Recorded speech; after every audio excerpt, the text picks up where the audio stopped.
నేను మీ ముచ్చిక రంజిత్ కుమార్ ద్వారా ఈరోజు ఈ వీడియో నేను గతంలో ఒకసారి చేశానండి. ఈ వీడియో మీద మళ్ళీ ఎందుకంటే పబ్లిక్ సొసైటీలో చూడలేక కొంచెం మార్పు కోసం చేస్తున్నాయండి. రోజు రోజుకి మనకి తెలియకుండానే మనం మన భావితరాలని అలాగే పర్యావరణాన్ని చాలా నాశనం చేస్తున్నామండి. అది మనకు తెలియట్లే. తెలుసు, ఒకవేళ తెలిసినా ఇంకా మనకెందుకు అని చెప్పి అనుకుంటున్నారండి అందరూ.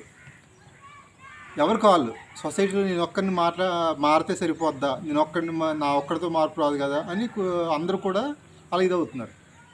ఏదో నీటి చుక్క ఒకటి ఒకటి కలుస్తేనే అది పెద్ద వర్షం కింద వచ్చి ప్రళయం కింద ఇది మారుద్దట. అలాగే ముందు నువ్వు మారితే ఒకడిని చూసి ఇంకోటి అలాగా అందరూ మారుతారు సొసైటీలో. అందుకనే నేను మళ్ళీ ఈ వీడియో చేస్తానండి. ఈ పాలిథిన్ కవర్లు రోజు రోజుకి ఎంత అయిపోతున్నాయంటే విచ్చలవిడిగా ఇంకా చెప్పలేనంత ఇదైపోతుందండి.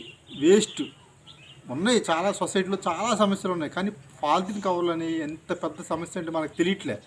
కవర్ ఉండడం చిన్నదే. ప్రభుత్వం వారు చెప్తున్నారు పాలిథిన్ కవర్లు వాడొద్దని. వాటి వలన మనకి జరిగే నష్టాలని అనర్థాలని చెప్తున్నారు. అమ్ముతున్నారు సరుకులకు కూడా. మనం కూడా ఏంటంటే రెడీమేడ్గా పూర్వకాలం మనం సంచులు తీసుకెళ్ళేవాళ్ళు. ఇదివరకు గతంలో చెప్పాను వీడియోలో.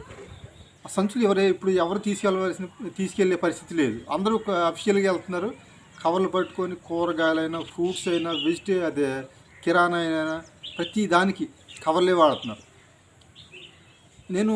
నేనైతే మ్యాక్సిమం నేను కవర్ని అవైల్ చేస్తానండి. మొత్తానికి అవైల్ చేయాలనట్లేదు.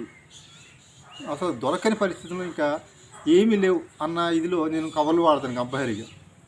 అలాగే ఏదో 1-2 సందర్భాల్లో ప్రతి దానికి కవర్ల మీద పాల ప్యాకెట్లు కవరే. ఈ మధ్యన షాపుల్లో అడిగాను, బుట్టాయిగూడెం షాపులోను, దొండపూడి నేను ప్రతి షాపులోనూ కవర్లు మ్యాక్సిమం అవైల్ చేస్తాను. నేను వద్దంటాను. వాళ్ళు చెప్తుంటారు, ఏమండి కవర్లు మీరును ఇంకా 2-3 వద్దంటున్నారండి. ఇంకా అందరూ కవర్ లేకపోతే సరుకు తీసుకెళ్ళిన పరిస్థితి. అవసరమైతే ఈ షాప్ కాకపోతే పక్క షాపులో తీసుకెళ్తున్నారు.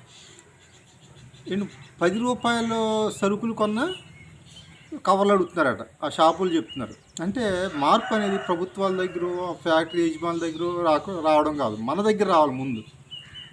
ఇప్పుడు ప్రతి ఒక్కరు చెప్తే ముందు ఆ పాలిథిన్ కవర్లు తయారు చేసే ఫ్యాక్టరీని ఆఫ్ చేస్తే కొండం మానేస్తారు కదా అని చెప్పి కొంతమంది అంటున్నారు. వితండవాదం అది. ఫ్యాక్టరీలు కాదు, మీరు వాడుతున్నారు, మీరు కొండం మానేస్తే ఆయన ఆటోమేటిక్గా మానేస్తారు కదా. ఇప్పుడు ఒక బిజినెస్ నేను పెట్టాను, ఆ బిజినెస్ లాస్లో ఉంటే నేనే ఆఫ్ చేసేస్తాను కదా. మీరు అసలు కవర్లు కొనుగొని ఉంటే ఆయనే ఆఫ్ చేసేస్తారు, నిలుపుదల చేస్తారు. మీరు కొంటుంటే ఇప్పుడు పాలిథిన్ కవర్లు ఎంత ఇదంటే డంపింగ్ యార్డ్ లాగా, పెద్ద డంపింగ్ యార్డ్ లాగా ఎంత వేస్ట్ అవుతుందంటే ఆ పాలిథిన్ కవర్లు మనం తెచ్చి పాడేస్తున్నాం భూమిలో. ఆ భూమిలో కరగవు.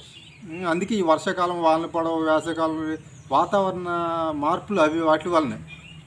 అలాగే మనకి ఈ ఆవులైనా గేదెలైనా ఈ సిటీస్లో అయితే చాలా ఎక్కువ ఆ పాలిథిన్ కవర్లనే తినేస్తున్నాయి ఆహారం కింద. అట్లనే మనం పాలు, ఈ గేదెల నుంచి పాలు ఇవన్నీ తాగుతాం.